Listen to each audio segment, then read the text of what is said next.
Hey everybody, LWG's back. We're going to be doing our live stream, and today we're going to be breaking down the new Khorne battletome with all the leaks for Age of Sigmar. So I know there's some Khorne stuff coming out for 40K, but because GW is so cryptic with 40K stuff, we have no idea what is going on. So we're going to be focusing on Age of Sigmar because they actually tell us what's happening. So I'm joined today. I'm Jared, and I'm joined today by Nate and John, and we're going to be breaking it down. So. All right. Drop my phone. So what we're going to do, and I don't want to get hung up too much on the details. I want to try to blow through them as fast as possible. But here's the plan for today, guys. We're going to. I have the leaks, and this might not be 100% accurate, but I feel pretty confident about it because a lot of reviews on YouTube came out this week, and a lot of this is hearing it, someone reading it verbatim out of the battletome. So I feel pretty confident about it. So that, plus it's multiple sources of leaks on some of these things. So we do know that a lot of this is confirmed, but I would put that caveat in of that it might not be 100% accurate. So I'm gonna blow down through this stuff, and then as you guys hear this stuff, just put out your impressions. And as a Khorne player since the beginning of Age of Sigmar, back when we didn't even have points, so I can give you what I feel is happening too. But I think I'd like to hear, from you guys before I weigh in. I don't want to bias the pool there. So we'll do that, and then at the end we'll do impressions and impact on the meta and stuff like that. So an impact on your armies and what you think you might want to do against it. So Flesh Eater courts don't care. Flesh Eater courts don't care. Well, I'll tell you, we'll get to that. Apparently the new trend for Games Workshop is everybody gets to fight before the combat phase. Oh no! So we'll get to that. We'll get to that. You're gonna love it. So, but anyway, I'm gonna dive right in with the most iconic thing about the Khorne army in Age of Sigmar is the blood tithe table. And the good news is it's still there, and I feel that it has been improved. So you guys were kind of familiar with the old blood tithe table, somewhat. Yeah, just a little bit from playing against me. I didn't use probably even close to half of the abilities before. But I see the new blood tithe table having its place with the new way the army works. So, yeah, I'll just jump in. So blood tithe table, that still works the same way. If anything dies on the table, you still get a blood tithe point.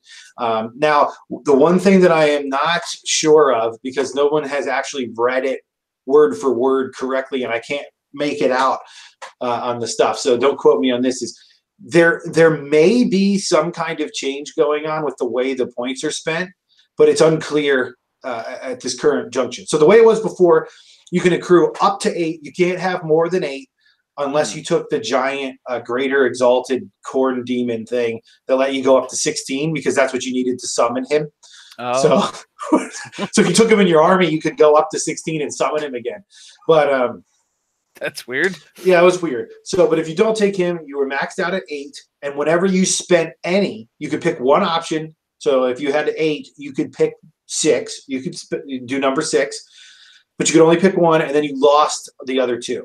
Okay. So whenever you spent before, you lose them all. That's the way it was. Now, I've heard conflicting reports about how this works now.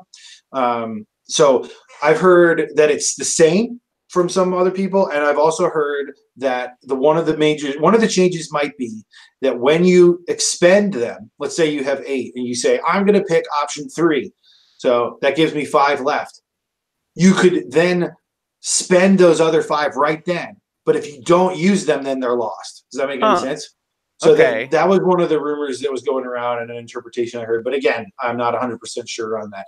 Which that would actually be really cool, because then you could summon demons plus use one of the blood type things, but then you would lose all the rest. So if you had and one of the interesting things is the number one change. The change to number 1 on the blood tithe table is for 1 blood tithe point, you can get a command point. So you just do an exchange. So if you wanted to summon a unit and you had like 8 points and you didn't, you're using 5 to summon a unit, then you could use the extra 3 to get 3 command points. That seems really strong. Right. I don't know about that. That's what I'm saying. That could be really broken. That seems really strong, but from my impressions from the rest of the book, Khorne has turned into an extremely command point hungry army, especially in some certain builds. because there's some other changes that are altering the army a lot. Like we lose the we'll get to it later, but the big bombshell is you lose the immune to battle shock bubble from the banner. So so that's gonna change things up a lot. So now there's some other ways to get it, but again, you require command points. So yeah. Yeah, because I can say that was one of the most frustrating things that I faced. I got that a lot. Yeah, a lot of people were surprised at that. It wasn't just him. It was him with the battle shock, but also the reroll spell, and he's using in cover. So it's like he's really hard to move. He's really hard to do that. That's Thinking Blood Secretor. Well, he's going to still be around, but we'll get to him in a little bit. So I'll finish the blood. So blood tithe number 1 is get a command point. Blood tithe number 2. After a wizard casts anywhere, you can unbind it. So that's unchanged. That's the same. For 2, that's for 2. For 3, blood tithe. Pick a Khorne unit anywhere on the battlefield and make a normal move with it. If it's within 12 inches of an enemy, it can attempt to charge when you do that. And again, this is during the hero phase is when you expend blood tithe. So keep that in mind. Okay. Well, question quickly. Yeah. Do we know if it has to be your hero phase to do the move action? Because what you were talking about earlier, like if you had 5 blood tithe points, you spent 2 to dispel a spell. You said, well, I got 3 left over. I'll make this unit over here move. But, right. Well, I do know the dispelling one has wording specifically to say that when an enemy wizard casts a spell, you can do number 2. Right. So that one kind of is a little different. Now, the old blood tithe table was you can expend your blood tithe points in even the enemy's hero phase. That's how it was before. Okay. Now they had FAQ'd it to be you either have to declare you're going to spend your blood tithe in the enemy hero phase at the beginning of the enemy hero phase before they do anything, or you'd have to do it after they do all their hero phase stuff. You couldn't just jump in whenever you wanted. Right. But yes, you could do these. Like I used to get up to 8. And before this new book came out, I would get up to 8 and summon a bloodthirster in the enemy turn, so that I could move and then charge in my turn. That was my favorite thing to do. Gross. So yeah. But anywho, I'm not sure on that change yet. I have not heard that proportion of it. If they did leave it the same, then again it would be like that. If they altered it to just be our hero phase, I don't think we're really losing anything. Just some maybe some weird tricks there. Excuse me. But yeah. So anyway, so that was number 3. You can move or charge, which can be exceedingly powerful. That move. Number 4. So you need 4 points. Is you pick a Khorne unit within 3 inches of an enemy, and you pile in an attack with all their weapons, that's crazy in the hero phase. So, especially some of the stuff you're going to hear later, that's pretty insane. So, wow. I don't want to break my book out, and don't super quote me on this, but I thought that was number 5 before, and it went down to number 4. So you need less blood tithe to do it, I think. So, all right. Then number 5 is any unit takes. It's the Brass Skull Meteor is still in there, but they buffed its power up. So you just pick a unit anywhere in the battlefield for number 5, and it takes D3 mortal wounds, and then you roll a dice for each enemy unit within 8 inches, and on a 3+, take 1 mortal wound, and a 6 take D3 mortal wounds. So it's just like a comet comes down, a skull just rains down and blows them up. So wow, that's 5 points. That's pretty handy. I won 1 or 2 games because of that one even before, and now it's more powerful. So. It used to just be 1 unit takes D3. It didn't do the splash effect. So, number 6, when a Khorne model, this one, now we get into like these abilities start turning into really like army-wide buffs. So for 6, it just affects all Khorne models on the battlefield for that turn. When a Khorne model dies, it piles in and fights before it's removed. That's pretty nuts. Okay, yeah. And I'm not sure on the interaction with units that already do that, like Blood Warriors. They already do that. They might pile in and attack twice if that's triggered when you kill them, which would be pretty crazy. Even for Blood Warriors don't hit that hard, but if they're attacking 3 times, that's pretty good. So, yeah, that was pretty. Yeah. Each guy has like 20 attacks. It's cool. So, so that's number 6. That's pretty strong. But again, when we get to these higher numbers, you're not going to get this till later in the game most of the time. So turn 3 at the earliest, maybe 2 or 3, depending on what you do. So I don't know how handy that will be in later turns, but anyway, number 7, and I think this one was this was not previewed yet. I don't think it might have been, but it's basically it starts raining blood all over the battlefield. So every hero phase, every one of your hero phases, once you do number 7 for the rest of the game. So every time it's my hero phase as a Khorne player, all Khorne models heal D3 wounds on the battlefield at the start of each of my hero phases for the rest of the game once you do number 7. So that's pretty crazy. But again, you have to get 7 points to trigger it, and that's toward the end of the game. So you might get, 3 times for that to happen maximum. Yeah. Maybe that's stretching it. Probably more like 2. But still, that's nice that it lingers. Before it was just one time you use it once, and all the Khorne models heal D3 just for that turn, and then you don't get it again. So, and then number 8.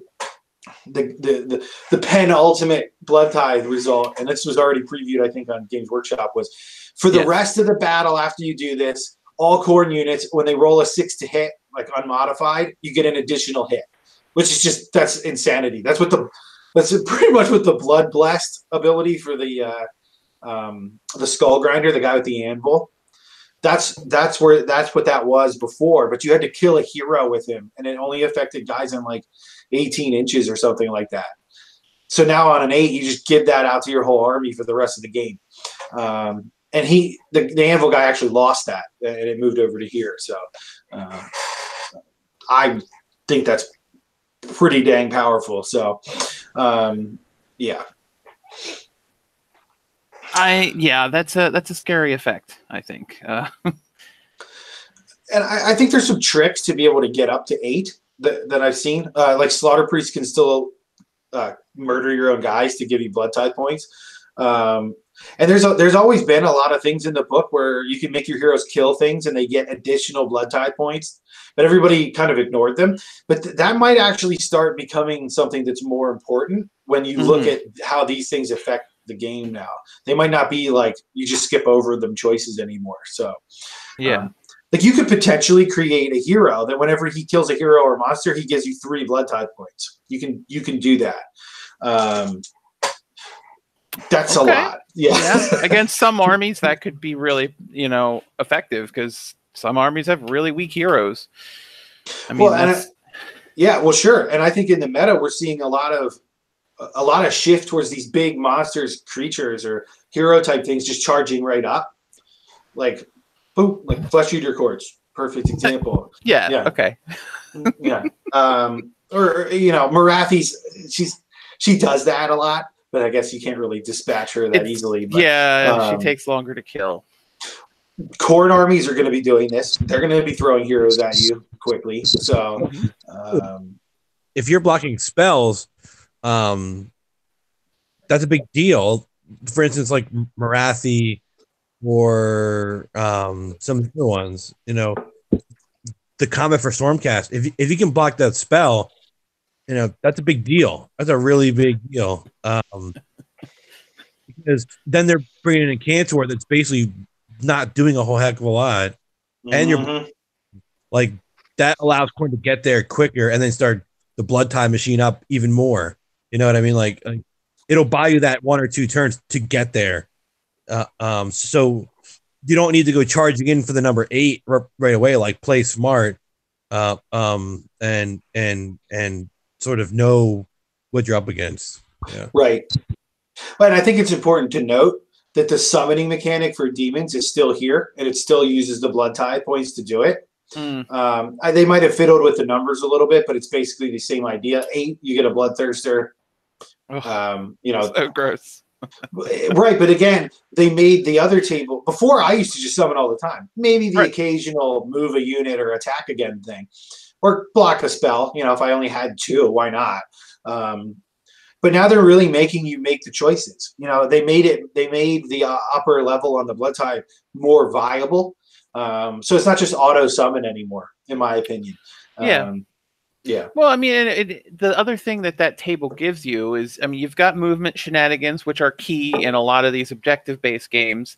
And then things like the skull, you can, you know, one of the problems I think that I've seen with the Khorne army is its inability to reach out and get to support heroes. But you can drop the brass, you know, what was it called? The brass skull meteor. The brass skull meteor. You drop that back there. The Night Haunt armies are going to hate that. Because, I mean, just like the Comet, you know, the Comet drops and the whole army's dead, and you know it's right. Well, that's like an immediate effect. It's not something that lingers. You just hit a unit and it blows up. Yeah, that's true. It's not as good as the Comet, but then it doesn't cost 100 points. So. It's free. It's just free. You're just making like that necromancer that's back there. Boom. Yeah, it can be deadly. I mean, we're seeing a lot of armies. Skaven in particular, they have really powerful wizards or engineers that sit back there and they're low on wounds count, but it's hard to get to them. Right. So something like that can really, you know, it can really work. Or, you know, what if you're fighting against something big like storm fiends, ogres, or minotaurs even? They're not that nasty. Or Drakos. Right. Something like that. And one of them has like 1 wound left. Right? Yeah. Just peg that one wound off. Right. You're knocking down a whole lot of damage output for something when you do something like that. So, yeah. I think that for heroes, so like goblin heroes or this one, all these like negatives to hit them, like stacking on top of each other, like it's gonna be really hard to break through that. You need something to reach out and touch where you don't have to roll to hit. You know what I mean? Like boom, yes, D3. You know, you do that a couple of turns. Now they're scared that they're gonna lose their hero. You know what I mean? And play different. Sure, absolutely. And that comboed with when we get to the judgments, which have already been released by Games Workshop later. Yes, the threatening to the backfield of the wizards it's going to be real. And there's a lot of stuff we can do now. I think that's changing. Khorne can reach out and touch you way more than it used to. Absolutely, no questions about it. So that is a welcome change there, and I appreciate that. So. But I think I also like the dynamic between, do I need more units or do I need to buff what I have? It gives you a lot of tactical flexibility in the moment. So, but the summoning's still going to be strong. I really think that's going to be the natural go-to. You know, if you don't need to do one of these things, you'll just go for it. Well, yeah. Anytime you can get free models and free units, that's always a temptation. You know. Yep. Yeah, I think we already discussed building an army to just generate blood tithe, and I don't think I mentioned it before, but in conjunction with some of the things we can do to generate extra, there's always building an MSU army. And for those that maybe you're newer and you don't know this term, this is multiple small unit. So instead of, you know, everybody wants to get the discount for taking the large blocks, like a Blood Reavers or whatever unit you're taking. So you have 40 of them. Well, just take 10. It's 70 points for 10 of them. When they die, they give you a freaking blood tithe point. Yep. You know, there's something to be said for the 5-man Blood Warrior squad being 100 points. It's just 5 dudes. They'll fight. The 5 guys will do their job most of the time. Actually, they always do their job because even if you kill them, they still attack. Right. And then they die and give you a blood tithe. I agree. I mean, you know, the benefit of the big units, I guess, is that you can buff all of them at once, and then they can become really effective. But if you instead take a bunch of 5s and just have them in different like lines, you can only kill one of them at a time with, you know, so when you have someone with like me with the big terrorgeist flying up at your dudes, you know, I'm going to get to fight one of them, one unit of 5, kill them, you get a blood tithe point, and then my turn's over. Yep. You know, I can't, you know, as long as you keep me from piling in again and attacking, you know. Well, who cares? Go ahead and attack me. Right. Yeah. You'll kill my dudes. They'll fight your stupid dragon on the way out and give me blood tithe. Like, it is one of the things that Khorne has that I think is a big part of it's going to be a shakeup on the meta. And they added in a lot of changes to how we attack back on some. There's some major changes on units like Wrathmongers, for example. But there are some other methods that they've added in to make this attacking back mechanic even more powerful than it was before. So yeah, it's something we can explore that other armies can't do because they don't get any real benefit for being MSU. No. Yeah. Also, things like the big line of Grimghast or the Reapers or whatever the heck that the Death guys use when they have the blocks of bazillions of them with the Grimghast Reapers. That is the internet. Cool. Build. Let them come in and wipe out all 4 of your units of Blood Reapers. Thanks for the blood tithe. Come again. Seriously, these guys don't cost anything. And even them dying benefits you, which no other army can really say that. So yeah, I mean, and that's the thing. You position them right. You string that big unit out, and it's going to end up out of its 12-inch bubble with the heroes. So then they don't get their 6-up save, and they don't get to be. I know from experience, big units of Grimghast Reapers can fall apart if you are greedy and you do that. Okay, I measured 12 inches. Everybody's in the bubble. Now it's time for pile in. Pile in around the unit. Oh, oops! Now I don't get any of my bonuses. There's a lot of times when that happens. And you have to be careful, and Khorne will be able to tempt them into making dumb moves. Yep. Oh, we have the bodies to do it too. Yeah. So don't be afraid of dying, because Khorne wouldn't like that. So, all right, cool. So the next thing we'll move on to is another army-wide benefit that was not there before, but now is, and this is a huge, huge, huge buff to demons. It's called the Locus of Fury. So reroll hit rolls of 1 for Khorne demons that are wholly within Khorne demon heroes, 12 inches. They're wholly within 12 inches of Khorne demon heroes, and wholly within 16 inches of greater demons of Khorne. Oh, okay? Wow. This is free. This is a free upgrade for all the Khorne heroes and Khorne greater demons. They just have this. They make all the other demons reroll hit rolls of 1. That's awesome, because that also means all the giant Khorne demons, the Bloodthirsters, now they just all reroll ones to hit. Yeah, because that affects them because they are a Khorne demon. Wow. That's really good. Honestly, I think the demons are going to make out the best in this book as far as improvements, but there are some things. So well, it makes sense. I saw those the least. So yeah. Right. Yeah. So there's that.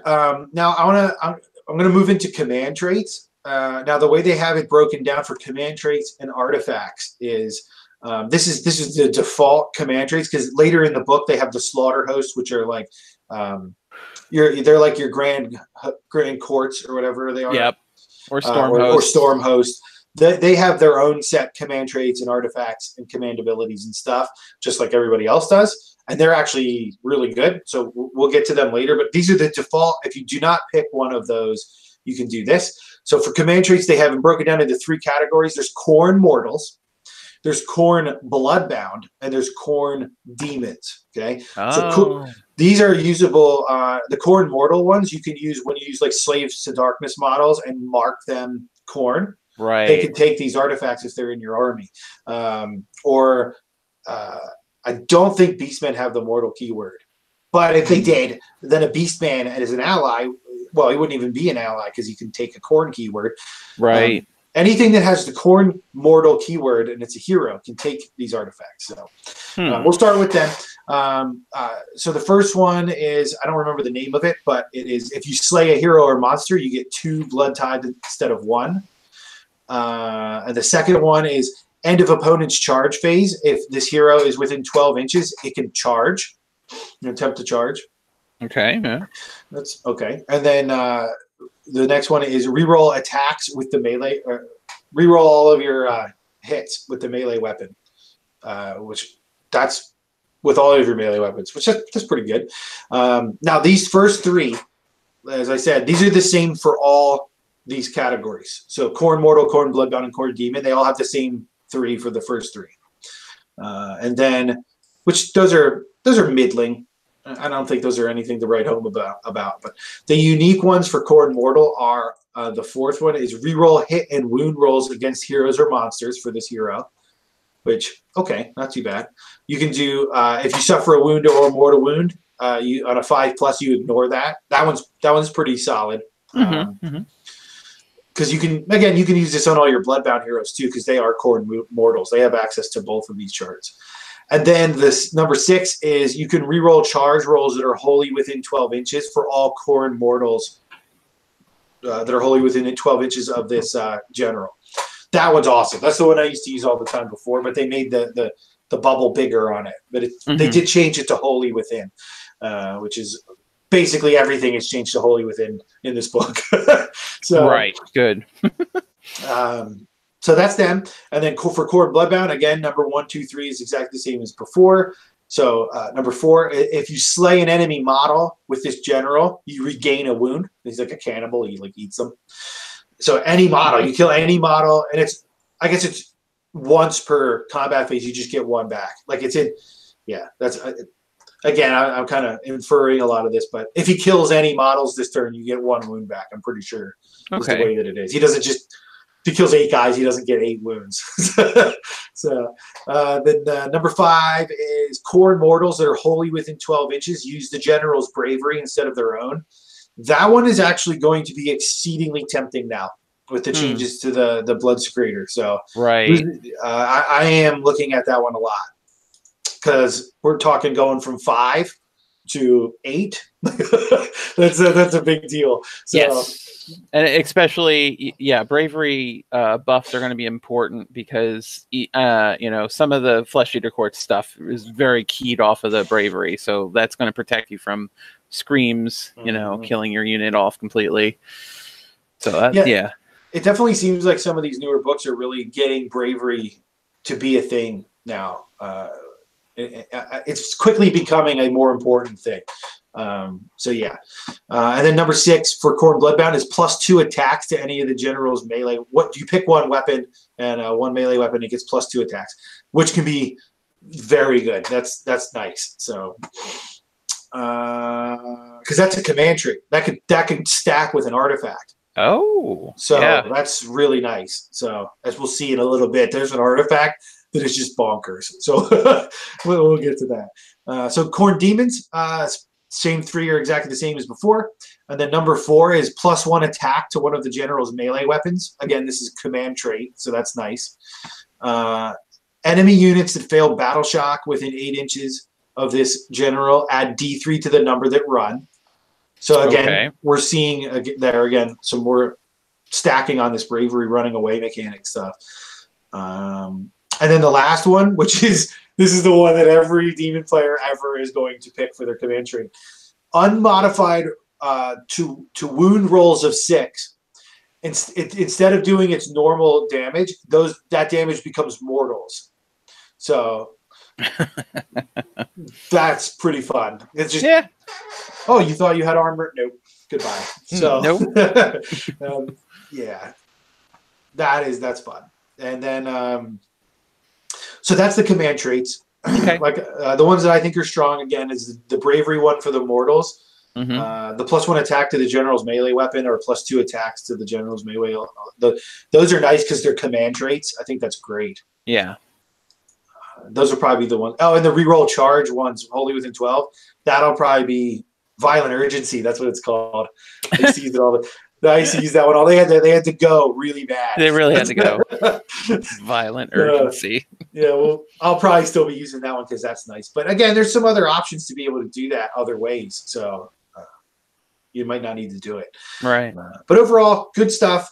Nice tweaks. I think it makes it nice with some combinations that we'll see in a bit. So moving into artifacts, and this is broken down the same way. Khorne Mortals, Khorne Bloodbound, and Khorne Demons. Now, these are your artifacts that you can pick. Any hero can have these. Before it was just a general. So Khorne Mortal, there's a lot of changes here from the way it was before too. They changed a ton of stuff, and a lot of it I am not happy with, which we'll get to. So first one is Heart Seeker. So you pick a weapon and it becomes Heart Seeker. So reroll wound rolls for attacks made with this weapon. Meh. Okay. Next one is Collar of Contempt. You can attempt to unbind one spell and dispel an endless spell with the general. So you can't cast a spell, but he can now attempt to unbind one the same way a wizard does, or he can try to get rid of an endless spell, which is right. That we didn't have that ability before, so that's really nice. but most of the time your slaughter priests are going to be doing that, so that doesn't seem worth it to me. So unless anyway. you're not going to take as many slaughter priests, I don't know. Oh no, you're going to be taking all the slaughter priests. Oh, okay, okay. I kind of thought so. They're one of the best models in the whole book. Yeah, they got all the stuff. So anyway, number 3 is Blood Drinker. So you pick a weapon, and if you do a wound with this weapon at all, that phase, you heal D3 wounds to the bearer. So that can, there are some of the Khorne heroes. This is for mortals. Some of them are pretty tough. Like the Mighty Lord of Khorne has a 3-up save. You know, 6. I think he has 6 wounds. Yeah. So like, yeah, that's him healing, and you can combo that with the command trait.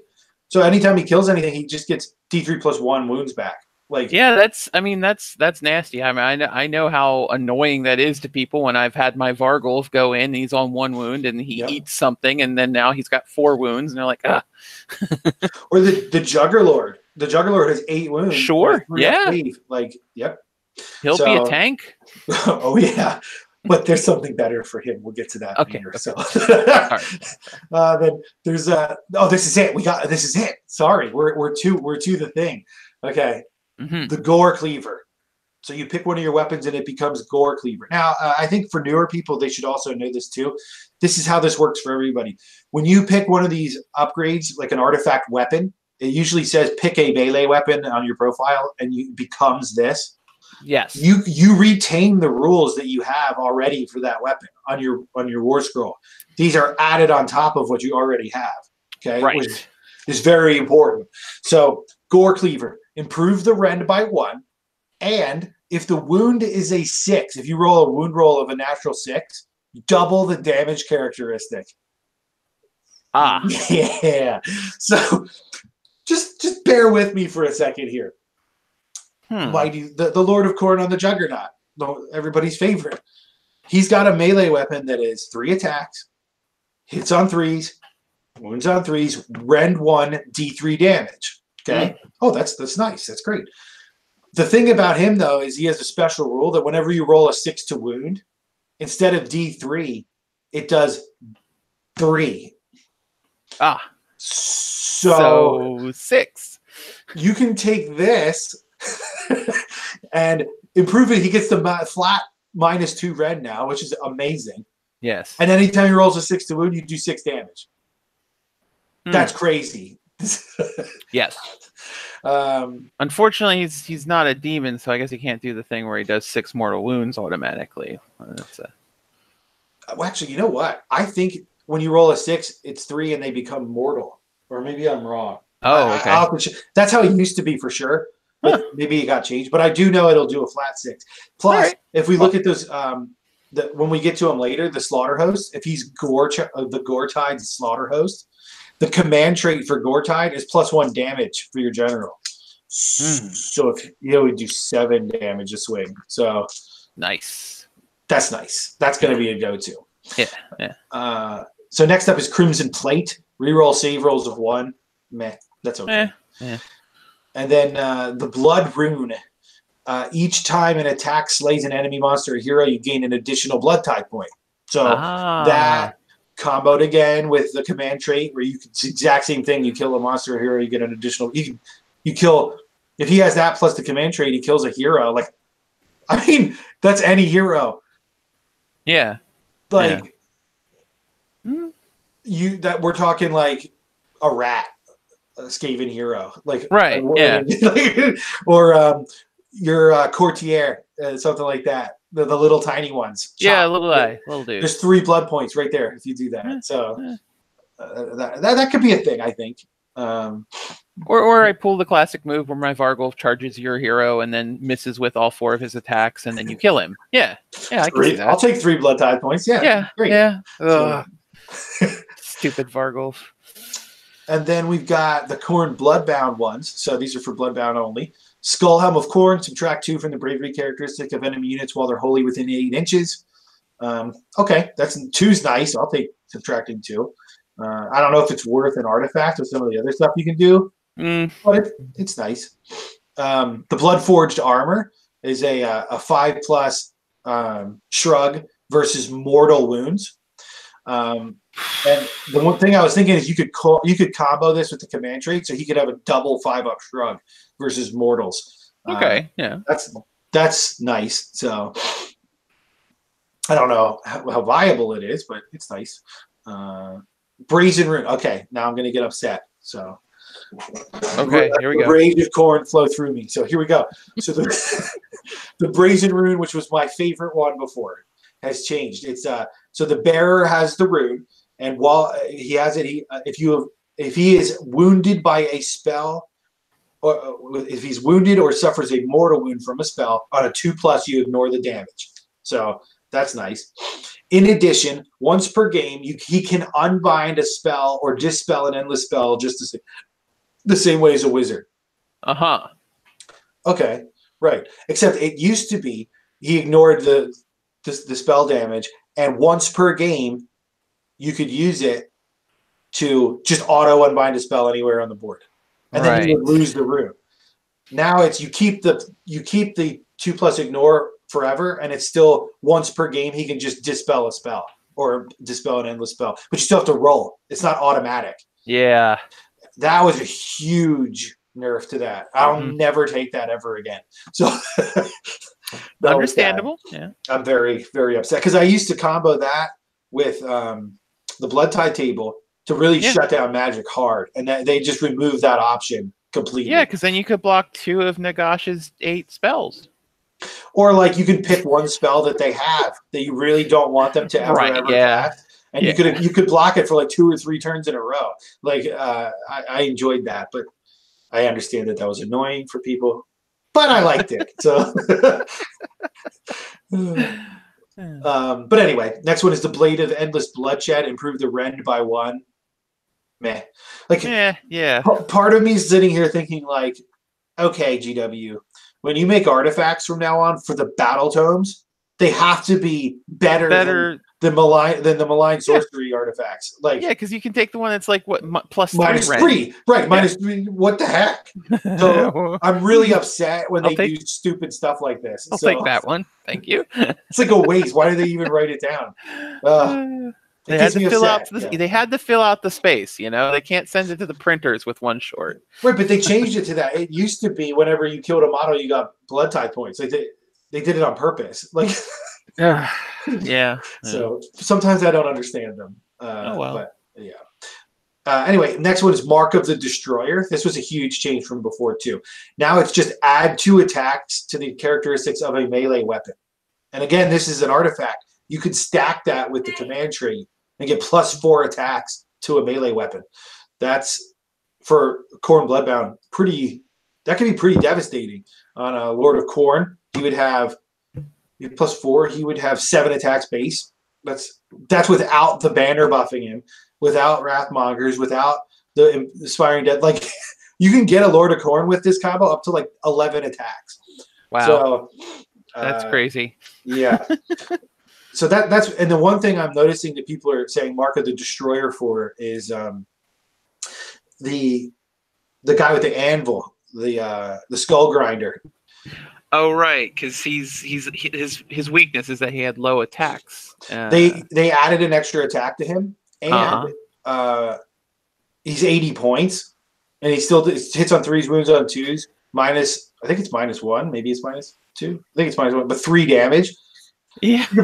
80 points. 80 points. What's +4 attack? What's +4 attack? So your Terrorgeist comes running in, kills my front line, and gives me 4 blood tie points. And then my 80-point hero piles in. You take 27 damage. That's nuts. That is nuts. Oh my god. Yeah, that's good. So that Mark of the Destroyer, I think, has some play, especially in certain guys. So. Talisman of Burning Blood is the next one. Add 1 to run and charge rolls for Khorne units that are wholly within 12 inches of the bearer when they go to do those rolls. That's a solid. I like that one. Was there before? I never took it because I always took the spell block one. But right. I think I might consider that one. That would be a nice bonus. Do you have ways to get run and charge? You do, right? Run and charge. There, Gore Tide can do it now for a command point. You can take a Blood Reaver squad or a Blood Warrior squad, and a command point lets them run 6 automatically and then run and charge. Oh, wow. That's a really good command ability. But again, it's only for warriors and reavers. So yeah, not exactly your best combat troops. Warriors, I mean, you can take a squad of 30 warriors and just woo. Okay, yeah. Right, You can, right across flood the board with that. And then remember, that's great because when you kill them, they fight back anyway. Yeah. Yeah. So there's some play there. Yeah. So that's all the mortal stuff. We'll move on to the demon stuff. Agrath, the King of Blades. Pick a melee weapon, and whenever this melee weapon targets a hero, just change it to hit characteristic to 2+. That's awesome. So you put this on the Bloodthirster of Insensate Rage, the one with the 2-handed axe. He hits on 4s. He hits on 4s normally. Now he's hitting on 2s with rerolling 1s, right? 2s rerolling 1s naturally because he's a demon. Wounding on 2s, -2, D6 damage, 5 attacks. That's fun scary. right there. Yeah. That's ridiculous. Yes. So that's good. That's a good one. But again, it's only heroes, so it's a hero murderer. And then Death Dealer, improve the rend of the melee weapon by 1. Again, GW. Why do you do this to me? Like, I guess in case you're taking 3 artifacts and you want to take a realm artifact from a realm that doesn't have a -3 rend. But there's no downside. Yeah. You only have like 1 or 2 artifacts. If you really want the rend, you'll just pick the realm and pick the artifact. Yeah, It's like there's a guy, I guarantee there's a guy at the table. It's that meme we've all seen. They're like, hey guys, we need to come up with an artifact for Khorne Demons for number 2. What should we do?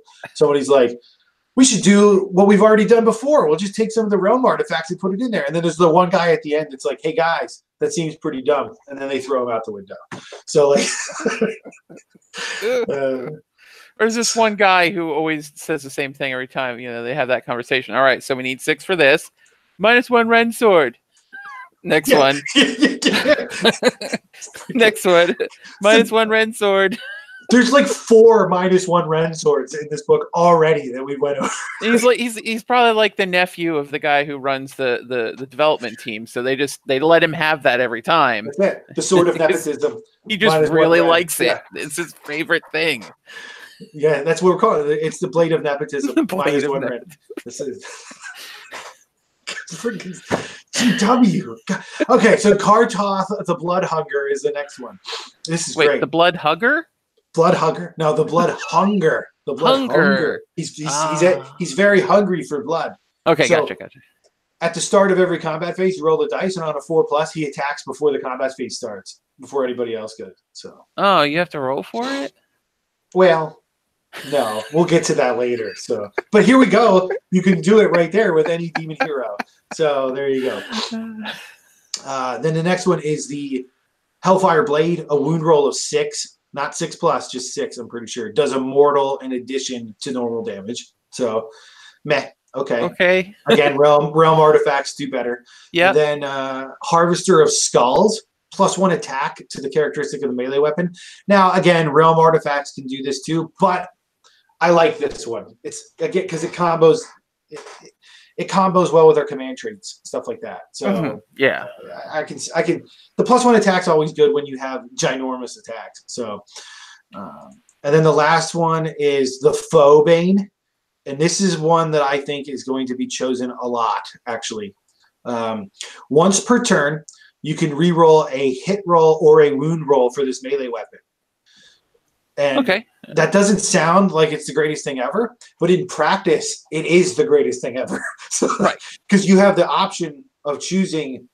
So you get to roll the dice, and then you get to see, do I need to use this to reroll my hits? Right. Do I need, and I hit with all of them. Cool. I'll save it for my wounds. It's great. That can really. It's a good ability. Yeah. That's solid. That's a good one. I think that's the second best one next to the Agrath. Agrath, the one that makes you hit on 2s. Yeah. But the demon weapons overall, I don't think are as good as the mortal ones. So doesn't sound like it. No. Yeah, Foe Bane would be. I don't. You know what? I think Foe Bane's probably my favorite overall on the majority of demon heroes. It's going to be the best one. So. Yeah. Cool. So then the Khorne demons also have another category. This is like their armor and their trinkets and stuff. So the Khorne demon adornments. They got the Crimson Crown. Once per battle round, you can use a command ability without using a command point, which is phenomenal because again, this is becoming a very command point intensive army. And unlike other factions, we don't have ways to get free command points. So that's like Tempest Lords just get command points all over the place. You can take the what is it? The Ether Quartz brooch. Right. Yeah. The realm artifacts. That'll be I think a very good choice for Khorne going forward. I think it's been proven out that is a very good choice for almost all of the armies. Yeah. Based on the numbers of the percentage of, tournament winning armies that have that artifact. And that's the one where every time you spend a command point on a 5+, on a 5+ you get another one back. Yeah. That'll be really good for Khorne. It's gonna be tough to say no to that one. Yeah. I'm very close to using that in my Flesh Eater Quartz army, but I don't know. It's tough because the -2 bravery artifact it's really great. So it's kind of, I don't know, but the Flesh Eater is very command point heavy. So I'm imagining Khorne's going to be very similar. It is. I think it's a limiting factor in a lot of ways overall. Yeah. I think it's a good thing. Yeah. Yeah. Yeah, probably. If we were, let's just put it this way: if we had unlimited command points or a way to get them all the time, like goblins do, Khorne would be crazy because we could do everything. So yeah. Well, and the same with the Flesh Eater Quartz, because then we could just go, okay, we're going to attack twice with everything we have, and that's right. Yep. Cool. So Armor of Scorn, roll a dice for each wound or mortal wound. And then a 6+, you shrug it. And if the damage is from a spell, you on a 4+, you shrug it. Nice. That's pretty nice for a Bloodthirster. Yeah. Yeah. Mark of the Blood Reaper, reroll save rolls of 1. Meh. Collar of Khorne, you can unbind 1 spell or 1 endless spell. Meh. But I guess if you're playing like pure demons and you don't want to take your Slaughter Priest, that's not bad. That's not bad. Yeah. But again, the Wrath of Khorne Bloodthirster does that with a +2, just all the time. So, yeah. The Crimson Soulstone. Whenever you slay a hero or monster, you heal D3 wounds. This is going to be awesome on Bloodthirsters because Bloodthirsters slay things. And they're fast. They can fly. You can actually make sure that you're killing heroes or monsters and getting those wounds back. That's nice. Yeah. Yeah. And if your opponent is foolish enough to leave your heroes too close together, then you can get more than one in a turn. Yep. Well, and remember the Blood Tithe where you make it rain. You make it rain healing as well. Soften them up. Yeah. Yep. Okay. Oh, okay. Oh, no. Yeah. Sorry. I was thinking of the comment thing. If you have the 7 on the Blood Tithe rocking out every hero phase, you're going to be healing 2 D3 wounds on your Bloodthirster. Oh. That's only killing 1 hero. Like, gross. Games are won or lost by 1 wound on some of these big guys. Like a lot of time, yeah. Like if you don't drop him, and he's there, he's going to mess you up. And a lot of times, you just kill these guys by 1 wound or just 2 wounds is what you get through. Just you never know that one time that you kill that one hero early on in the game, and you get back those 2 or 3 wounds. Mean that turn 5 maybe you didn't die and you win the game. Yeah. It's no small thing. I like that one. And then Mark of the Slayer, reroll hits of 1 for friendly Khorne units wholly within 12 inches of the bearer. That includes mortals. It's just Khorne. Okay, yeah, everything.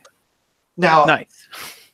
Right, except he already has that. Oh, yeah. This is for demons. This gives it to mortals. So that one kind of makes me angry, but I guess if you're doing like a mixed if you just have 1, if you've like paid the points for a Bloodthirster and you have 1 in an army of mortals, that would be a useful I guess. Yeah. Except they can do it a million other ways as well. Yeah. So, yeah, that sucked. So yeah, but there's some winners there. I like the Soul Stone. I love the Crimson Crown. Get those free command points. Yes. This stuff's good. So okay, and then right, the Banners of Khorne. These were never used before on the Blood Secretor because you couldn't move him. So right, yeah. But now they made some changes where he doesn't have to play in his banner anymore. He can move around all the time and still does his bonuses that way, and he can move, which is great.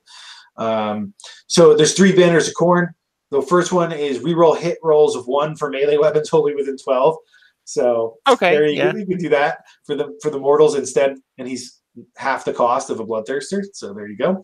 Combat phase. Oh, in the combat phase, roll a dice for each enemy unit within 8 inches. On a 4+, they take D3 mortal wounds. I like that one. Yeah, I like that one. That could be deadly. Yeah.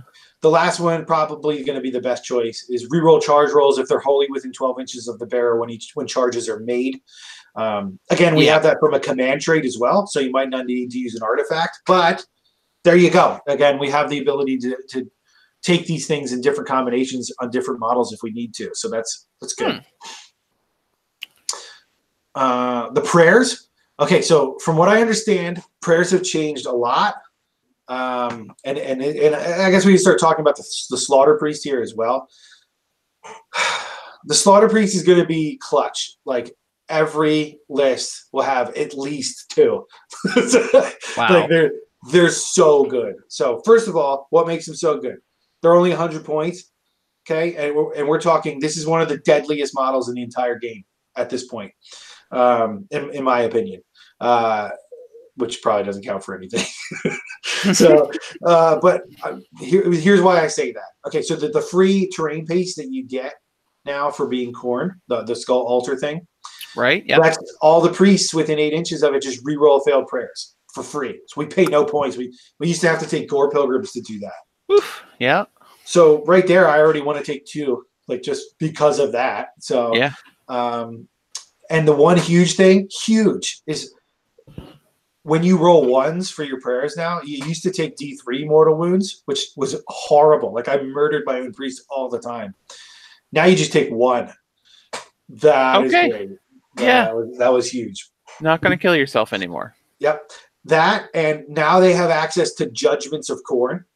Yes. Are endless prayers. They run the gamut from completely useless, in my personal opinion, to the greatest thing I've ever seen in Age of Sigmar. So, okay. Yeah. So, but again, they have access to that, and this is one of the. They still have their D3. They still do D6 mortal wounds prayer, which that's the one that everybody hates. They just pray and on a 4+, do D6 mortal wounds to a dude 16 inches away. Yeah. So they can still do that, and then they still have all the exact same prayers as they did before. They're just now. They're changed to being wholly within 16. That's the only real change. But again, we'll be more mobile because we don't have to stick around the Blood Secretor anymore. Yeah. We might have to stay near the altar, but you can put the altar really far forward. I think this is very good. Well, is it in your territory or in your half? Because like some battle plans, that's going to be harder to put up to the front than others. I think shifting objectives is difficult because your territory is just that little area. Right. I don't know. But it does have an 8-inch area. Okay. So they just have to be within 8 inches of it, which is great. I think it's wholly within, but still, that's nice for them. And then again, they're losing the reroll. If you really need to run out of the RI area, it's still a 4+ to do all these things. So now don't quote me. I do believe it's in your deployment half, like your whatever colored part of the battle plan is yours. Mm-hmm. You can put the altar there. I'm pretty sure that's how it is. Right. So I mean, in some games that's a big area. In other games that's just that little spindly area around the sides, or it's the little box in I forget what it's called, but yeah. Right. One of the battle plans is just a little block, a little box, so you wouldn't be able to have as much freedom of choice there. Exactly, but it's free, so you can't complain. You're right. Yeah, no, certainly not. Plus, the other thing that's nice about it is it blocks line of sight really nicely. So you can hide your priest behind it, which I really appreciate. So yeah, I thought that would be true of the Flesh Eater Court thing, but there's windows in the walls. So right, yeah. The Khorne altar does not have windows, and it has those big veins on the side sticking out for even more line of sight blocking. I should have just boarded the windows up. Just... no. It's just I'm just making a little bit of a conversion. No big deal. So anyway, I'll run down the prayers real quick. They're not changed, but just so you know. So you roll a dice, and on a 1, you suffer a mortal wound. 2 through 3, nothing happens, and then a 4+, it's answered. And right. You can do +1 save to a unit, and then nice. Or you can cut a unit that's wholly within 8 and get. They suffer D3 mortal wounds, and you get a blood tithe. Yes, you're very fond of this one. I love that. My God, I love killing my own guys. And then, and then you can heal a Khorne hero wholly within 16 for D3 wounds. Okay. Stacking with and that's there Khorne hero. D3, you can D3, D3. You can heal demons with the Slaughter Priest. So nice. Friendly Khorne unit wholly within 16 is immune to battle shock. There you go. Again, we had that before, but we never used it. That now you will be terrible. And +1 to hit for a unit on their melee weapons. Fantastic. Everybody always uses that one. And then you can now there is one change. It is now dispel an endless spell within 16. Just boom, it's gone. That could be powerful. But again, you have to have a priest running that instead of one of the other ones. So I don't know if it'll get picked. But, so that's just an automatic. It's gone. Right. Plus, Slaughter Priests have the chance. You can just roll like a wizard to try to get rid of them as well. So I don't know if you really need that one, but a 4+ rerollable just to get rid of it is not. Yeah. You know what I'm thinking? To Skaven through their giant freaking vortex of doom. Yes, that is a definite problem because that goes 26 inches forward. So, yeah. I mean, they'll hit you with it once, but then next turn, it's a 4+ rerollable. It's gone. Yeah. That's something. Yeah. Or the comet. Or someone pops the Geminids and they don't quite make it to your army, but they're on course. And, you can tell it's definitely their plan that they're going to, go for the second turn and get the Geminids into you. Well, the Geminid's gone, so that could. 4+ reroll it's what is that, like 80-something% chance? Like, whoop, yeah. That's good. So virtually guaranteed that you're going to get rid of it. Yeah. Virtually guaranteed in my mind anyway. So that's how we think, isn't it? Every time I do everything, it works. Except that's not how it works at all. Yeah. But anyway, those are great. And then you got to remember, the Gore Pilgrim still exists, and it still is going to add. When the Slaughter Priests are near the banner, they're still going to be adding 8 inches to the range of it. It doesn't stack anymore, but again, they're going to get play from that, and being able to follow the banner around with these guys is going to be great. So, Slaughter Priests are the bottom. Now, so that's going to be a formation we'll see is like 4 Slaughter Priests with the Blood Secrator banner behind them. Is that? You can only take 3 in that battalion, but yeah, yes. Judgments of Khorne. This is the endless spells mechanic for Khorne that we've seen previewed. The Slaughter Priests again do this. Now here's where there's a little bit of controversy. So the way Slaughter Priests work is they have 2 prayers they can do from their War Scroll, and then they have these prayers they can do from the tome. Okay. Yes.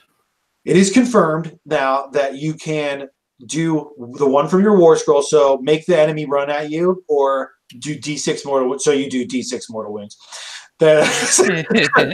And you can do one of those other ones that I listed, like the +1 to hit. Right. Now, the one big change is we used to be able to just stack these and load them up.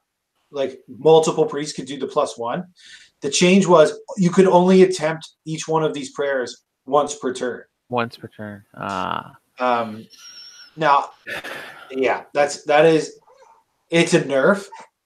But because of the way that units changed anyway, and everything changing from 6+ to do mortals to just flat 6s, it's not really a huge deal anymore.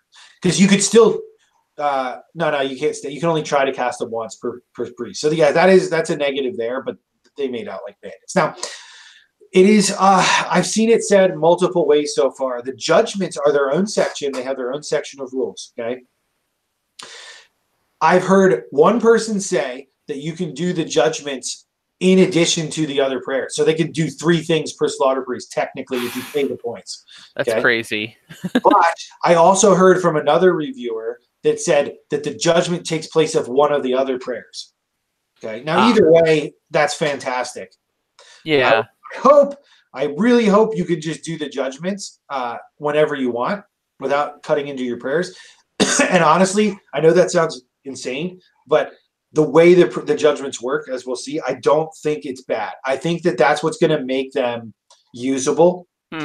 Especially the hex, the skulls are going to, yeah. But I don't know. Like, I feel like that might be a little bit like, because essentially, I mean, let's be honest, your prayers are spells, so you can cast 3 spells with 100. Was it 100 points? 100 points, yeah. Now, but remember, it's not necessarily casting spells. You hurt yourself, that's up there.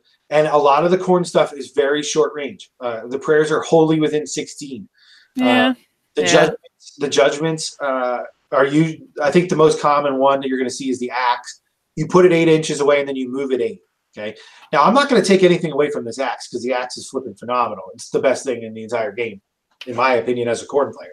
But okay. Still, though, being said, the way these work are, they each war scroll for the judgments has its own cast value. So the Hex Gorger Skulls cast on a 3. The icon, which no one's, I mean, maybe not no one, but no one's ever going to run it. That one casts on a 4, and the axe casts on a 5+. Okay. Now, being near the altar will let you re-roll this, so that's feasible. But the axe is pretty tough to get off, all things considered. Still around what? A little bit less than a 50%, I think. Okay. Something like that. I'll take that. Yeah. Sure. Right. Now, the nice thing is they can't be stopped at all. No one can try to stop them when you do them.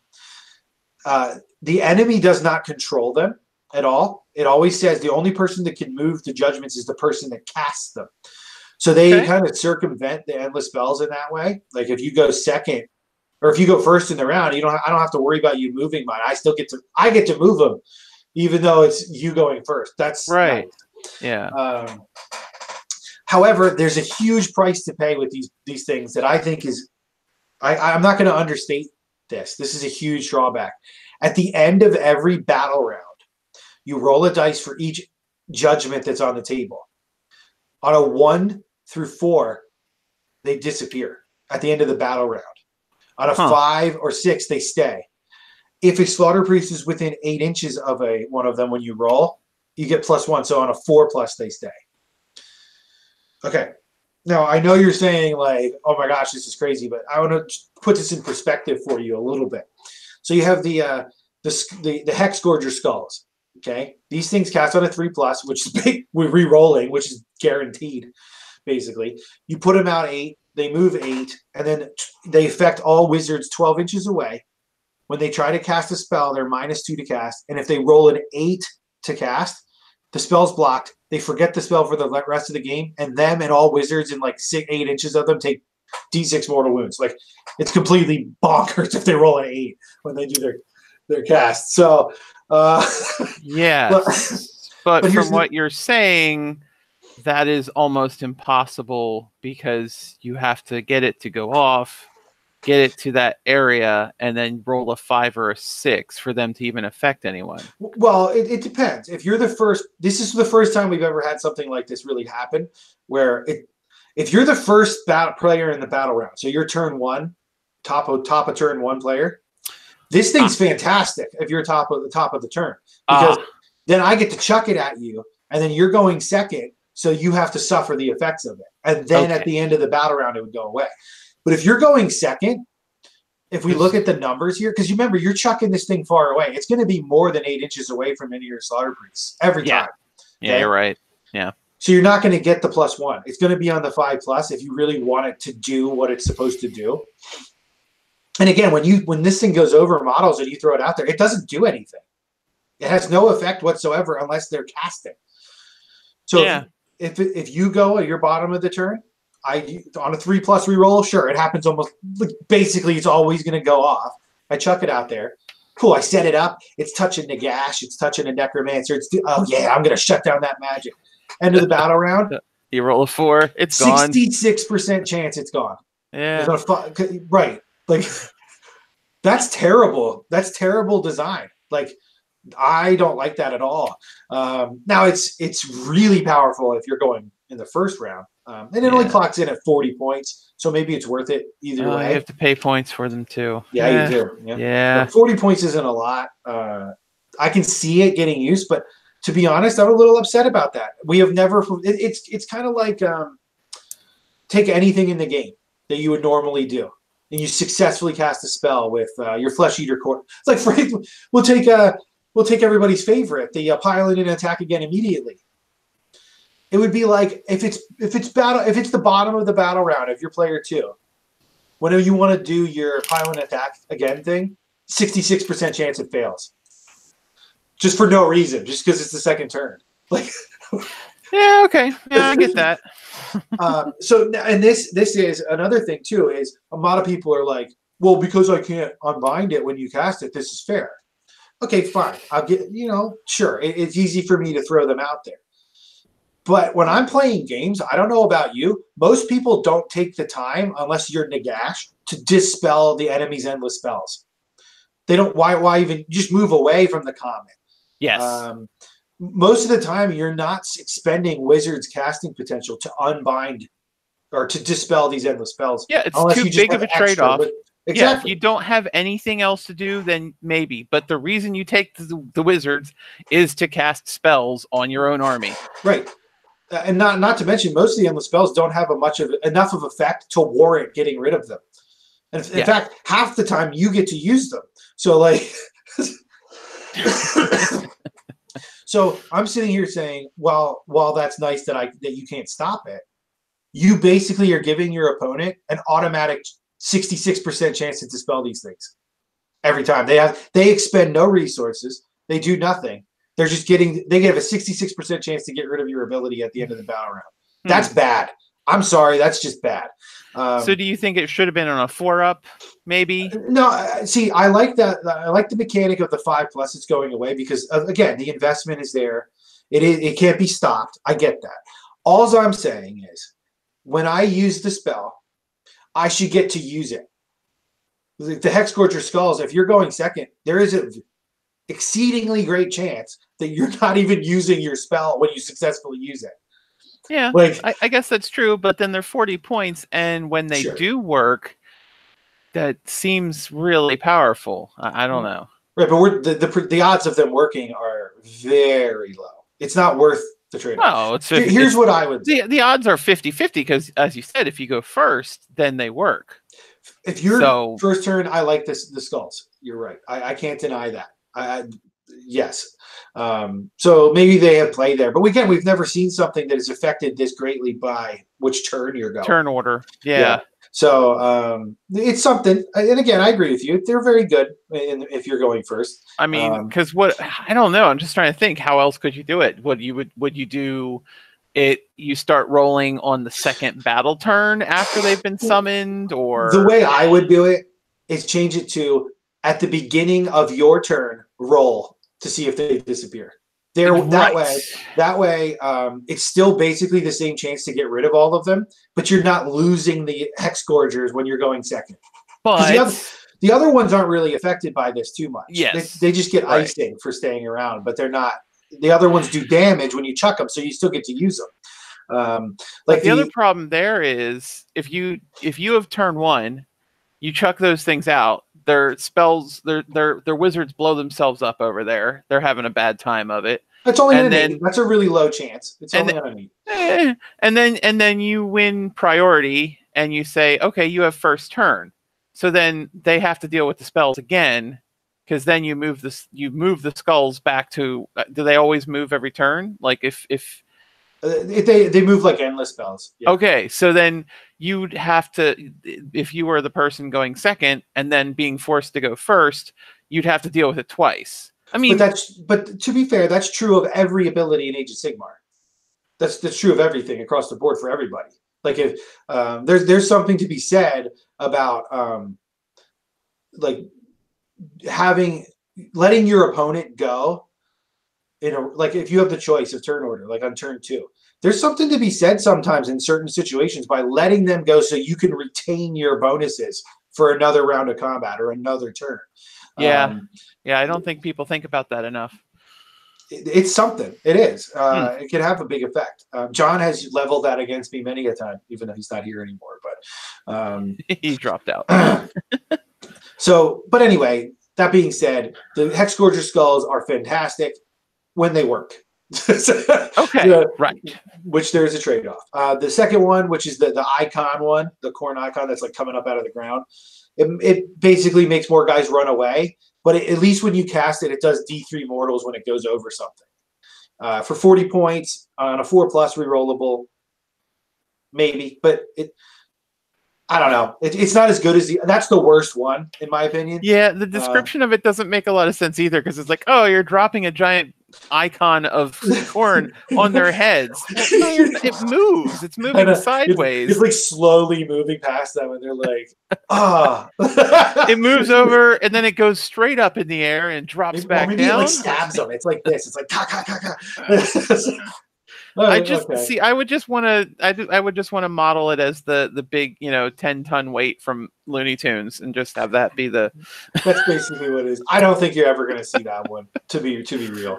Now the last one is the axe, the reality splitting axe, Mother of Khorne. Holy! This is the best endless spell in the entire game. Okay. So 5+, it goes off, which that's rough. Yes, but it should be 5+. It's 60 points. You can re-roll it when you're near the altar. You set it up 8 away, and then it moves 8.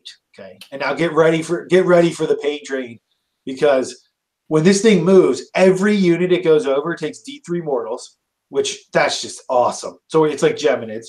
Okay, yeah.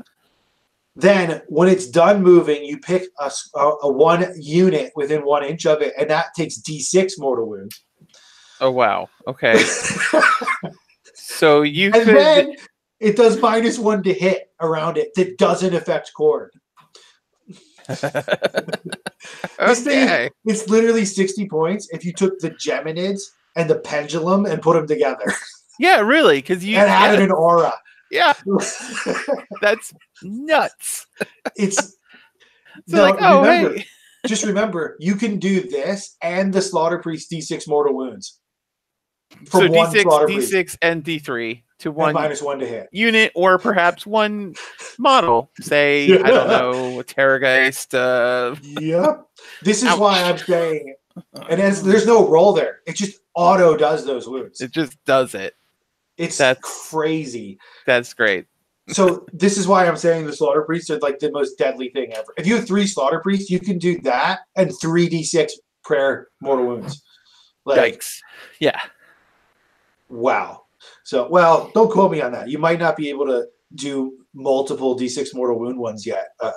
Well, right, because if you can only do each one time. The only reason I think you might be able to is because they're on the War Scroll.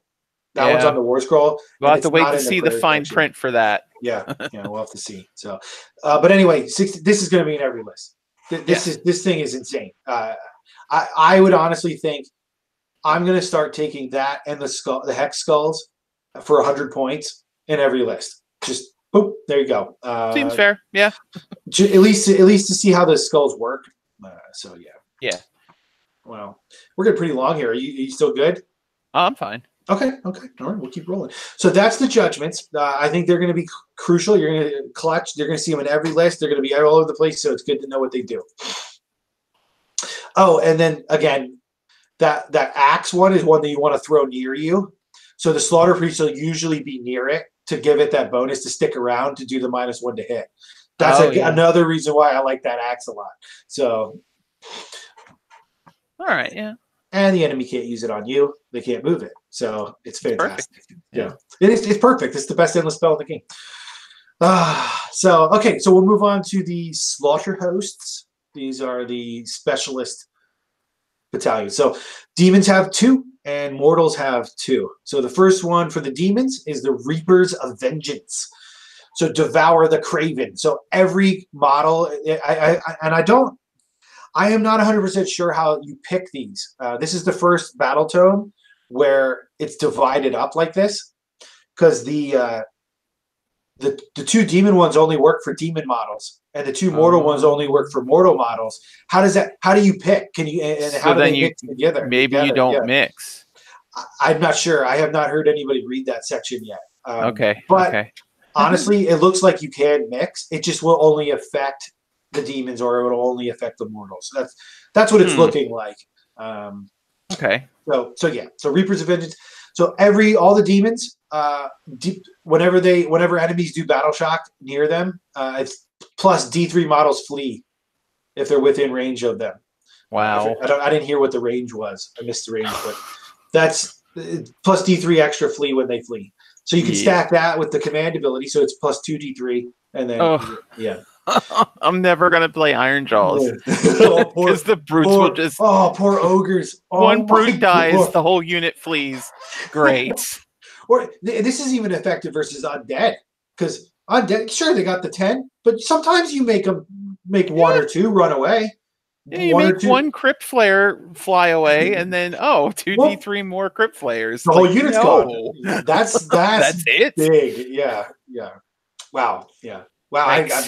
I didn't even think of that before. That's better than it sounded like. Well, right. Or even against Stormcast. Imagine someone has a unit of 20 sequitors, and you manage to kill enough that 1 or 2 flee, and then 2D3 sequitors gone. That'd be 6 more. Yeah. Oof. Yes. Okay. All right, Reapers of Vengeance. All right. I mean, because when you think about like ghouls, or you think about like skeletons, or give me something that's alive. I don't know. I don't play these armies. Rats. Rats. Okay, yeah. Take rats, for instance. You don't think about that. That ability isn't going to make much of a difference.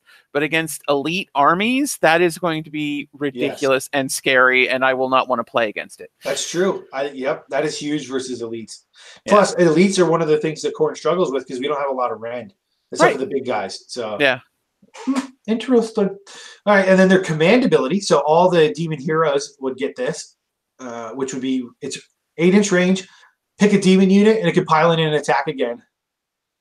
Okay, there you go. Oh, yes. That's... now, remember, this is a command ability that all the Reapers of Vengeance get, the demon models. Now, depending on how this is worded, I think that Scarbrand could pick this one up, or at least have it used on him at the very least. So that means Scarbrand can pile in and attack again. Scarbrand and pile in attack twice.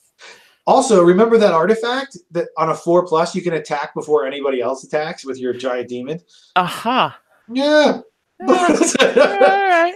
That's pretty nice. Looks like we're flesh eater courts. All right, let's go. Yeah. So that's nice there. Okay. Then command trait is Mage Eater. So this would be on your general. Unbind 1 spell, same as a wizard. If the unmodified roll for the unbind is an 8, yes, the caster takes D6 mortal wounds. Oof. So that's nice for free. That's not bad. And then their artifact is the Skull Shard Mantle. Ignore the effects of spells or endless spells on the bearer on a 2+. So that's good. All right, yeah. Yep. Okay, so that's the Reapers of Vengeance. The next demon one, which is yes, the Blood Lords.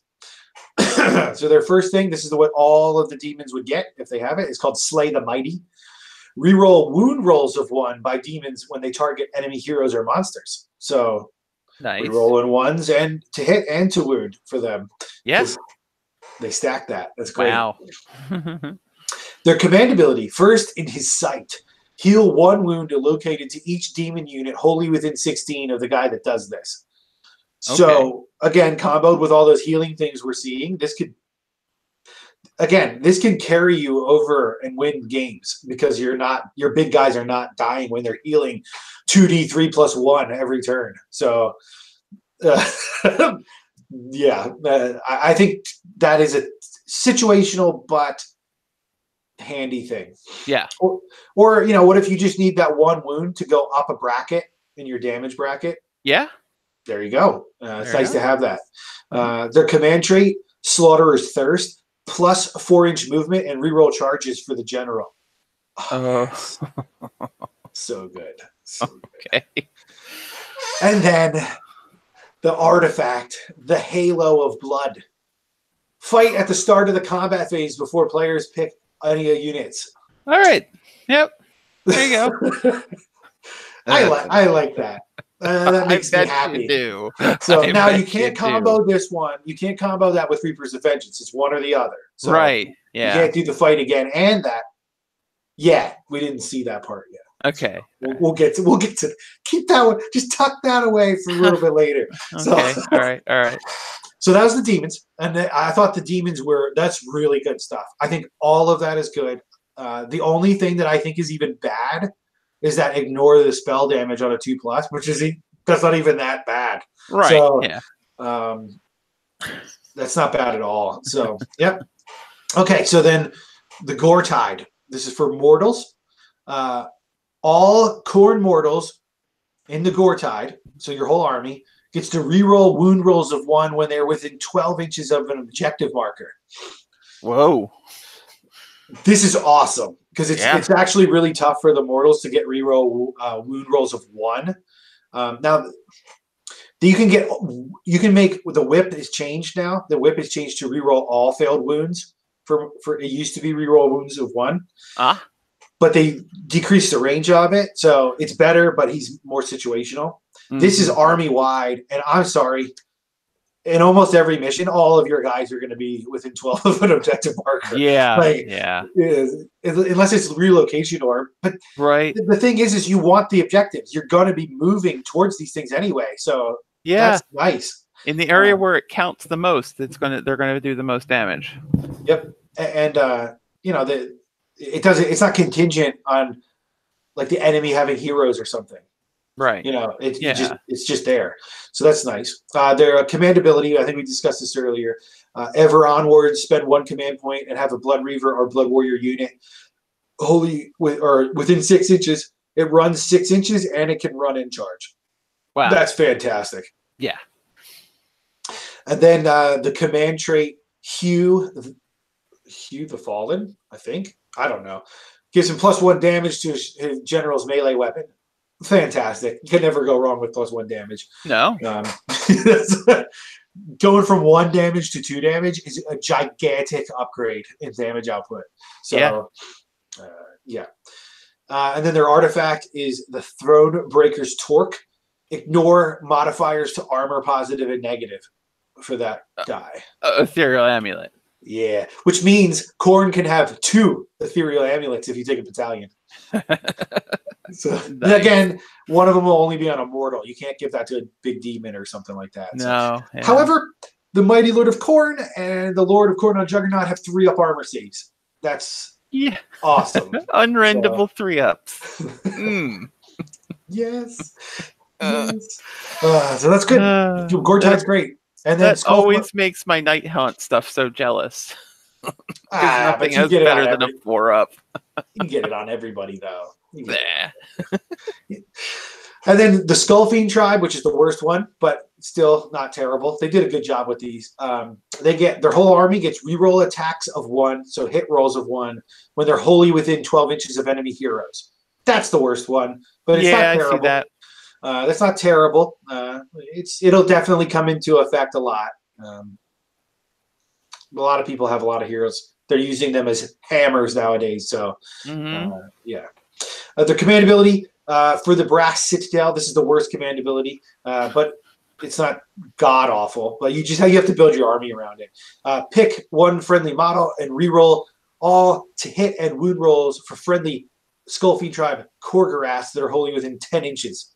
So now Khorgoraths are awesome. They went up to 100 points per model, but they have 5 attacks, 3s and 3s, -1 for 2 damage. Oh, okay. Yeah. And you can take squads of 6 of them. I mean, that'd be 600 points. You don't want to do that. But they have 8 wounds each in a 4-up armor save. So that's a lot of bad. wound. And if they're re-rolling to hit and wound, they're going to munch through some things. So wow. There you go. Their command tree, Master Decapitator. Get 2 blood tithe points when you slay an enemy or hero for your general. That one's okay. And then their artifact is one of the general's melee weapons has +2 attacks. That's okay. But again, that was in other places in the book. So Skull Fiend tribe, meh. But it's fluffy to what they are supposed to be doing, but not as effective overall. I wish they wouldn't have changed it. It used to be you can pick them if they're within 12 of an enemy hero in the hero phase, and if they're within 3 of an enemy hero during the hero phase, they pile in and they attack with 1 attack from one of their melee weapons, and that would be army wide. I wish they would have kept that. That would have been cooler. But oh well. Hey, can't win them all. But I think Khorne made out really well with their battalions. They only have the 4, or their hosts. Sorry. Okay, so there's just 4 options. Yeah, they should have added some more. Yeah, it seems a little light. They already had the artwork for it, so they didn't want to stretch themselves too far. I guess. Okay, and then the battalions. Let's see. I don't know if I want to go through all of them. I think I'm just going to pick out some of the ones that. Yeah, pick the best ones. We don't want to go too long. People get bored. So the battalions we're looking at for the demons. We'll look at the demon battalions here first. All right, this is what's going to happen. We're going to go to the best one first. Okay. Now, all the battalions for mortals and demons went down a lot in points, which is great. Okay, so they're going to be usable now to the point where you could probably take 2 if you really wanted to and still run an army. So, that would help you get that first turn if you want those skulls to work well. That's a good point. I did not think of that. So there we go. So the first one is going to be the Tyrants of Blood. This is renamed. This is the one that's 3 to 8 bloodthirsters. So yeah. So and they had this before, but it's been upgraded. So 3 to 8 bloodthirsters, and it's keyword bloodthirsters. So Scarbrand could be a part of this. Oh. So this is what it is. So after you fight with a model from this battalion, immediately pick another model that is within 3 inches of enemies and fight with them. Okay. So if you have 3 bloodthirsters that just made 3 charges, all go first? They all attack. Okay, so Gristlegore Khorne edition. But wait, Nate, there's more. Okay. What if one of those bloodthirsters was from the Bloodlords, and he had the Halo of Blood artifact that lets him fight at the start of the combat phase before players pick? Oh no! Which means all of them attack better than Gristlegore. So your Gristlegore dude comes running in, or he'll come in, he'll kill some of your chaff because that's what he does. Then you charge him with 3 bloodthirsters in your turn. And you just murder him. You get to attack with all 3 of them. 3 bloodthirsters get the fight. Yeah. Oh, no. And the thing about this is it's anywhere on the table.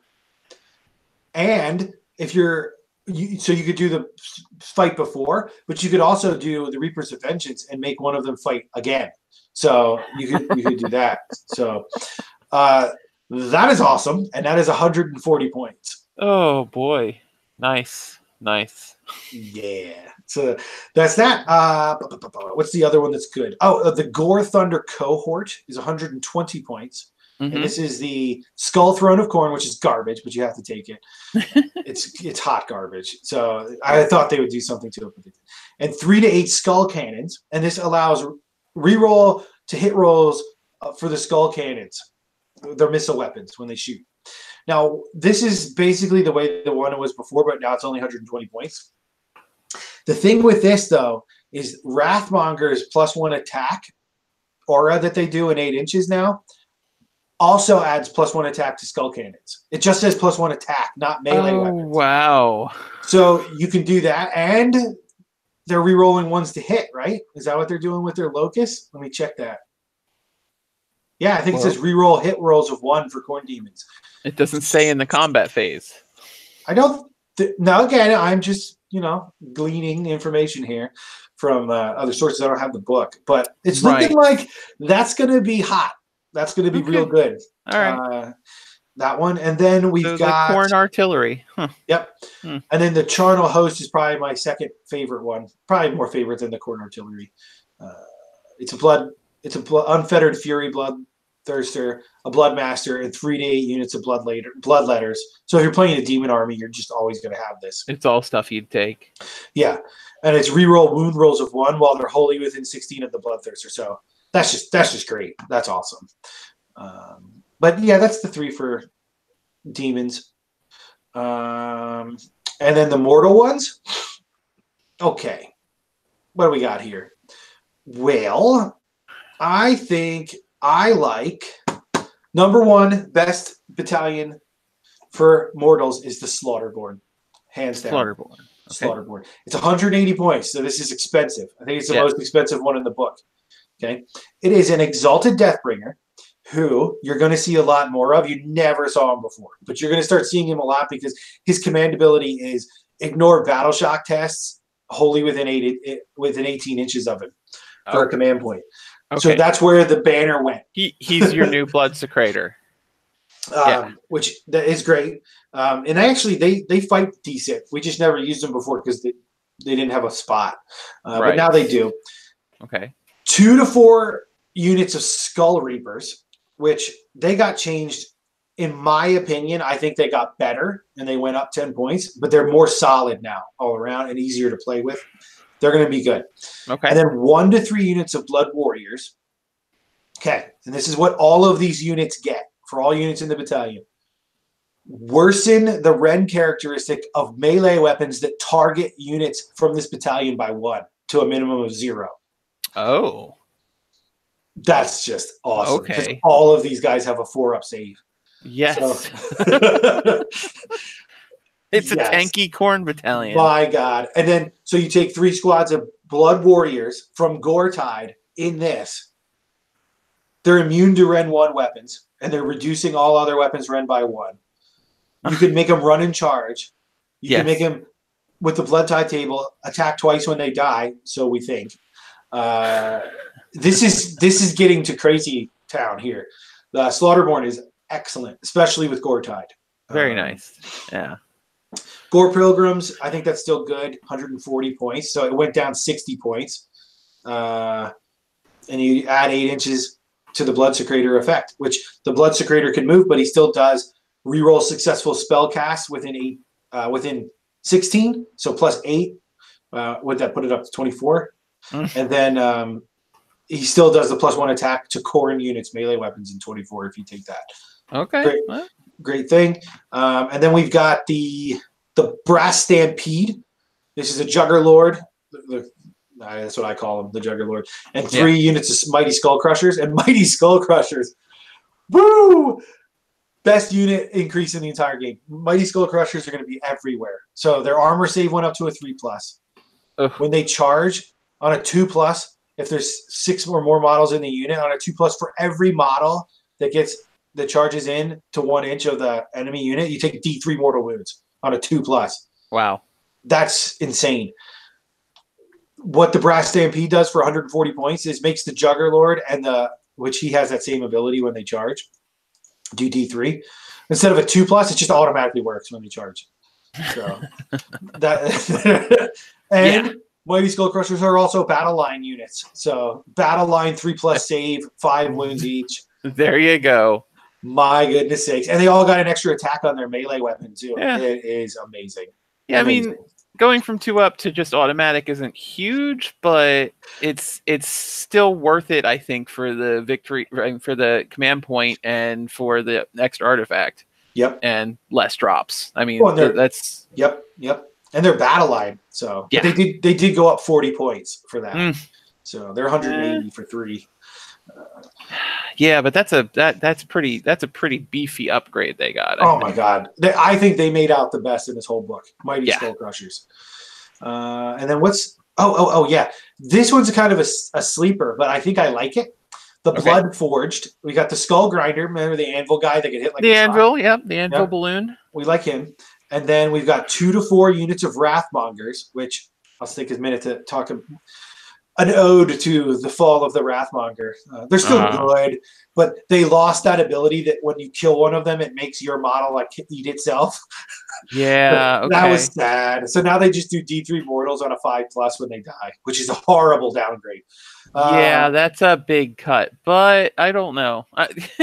Like I get that, I get how cool they were, but the optics of so Manfred is now going to just kill himself. What? Why? Yeah, that happened to you. Yeah. Like, how is that supposed? That doesn't make any sense. It's just it was a fun rule, and now it's gone, and it makes me sad. But this cold undead vampire is now angry enough that he's going to kill himself. That I'm still bitter about that. So it's the blood. So vampires got lots of blood in them. So he would just drink it. What's his own blood? Yeah, he's dead. So but anyway, it's 2 to 4 units of them. Now, the one thing they did add to them is their attack buff doesn't give enemies attacks anymore, and it's a bigger radius of 8 inches. Okay. So they're more of a support unit now, and they still hit hard. They still hit. They're pretty good. But 2 to 4 units of them and 1 to 3 of blood warriors. Okay. Right. So units from this battalion, immediately after they have fought in combat, if they are wholly within 8 inches of the skull grinder from this battalion, a unit of Wrathmongers can pile in and fight again for no CP. Wow, nice. That's awesome. Yeah. And the new and improved Scar Bloodwrath, who you can take, he's not part of this battalion, but you can take him. His command ability, you pick a Wrathmonger squad, and when they die, they can fight again. Oh, nice. This is cool. So they send them in, they fight twice, they get killed, they fight a third time. Nice. And when you kill them, they do mortal wounds to you and fight you. Right. So, yeah. It's awesome. I love it. So that makes them good. That makes them really good. And Scar Bloodwrath is actually more powerful as well. He went up to 120 points from 80, but I like him. He's usable now. He comes back to life every turn if you just roll an 8 or higher. So on 2 dice. On 2 dice. Nice. So you have to do 8 models used to have to die, and then on a 4 and then you could do it, yeah. Which was still fun, but it's better now. Yeah. Okay, so that's all the battalions. The points cost, I don't want to go through all of them.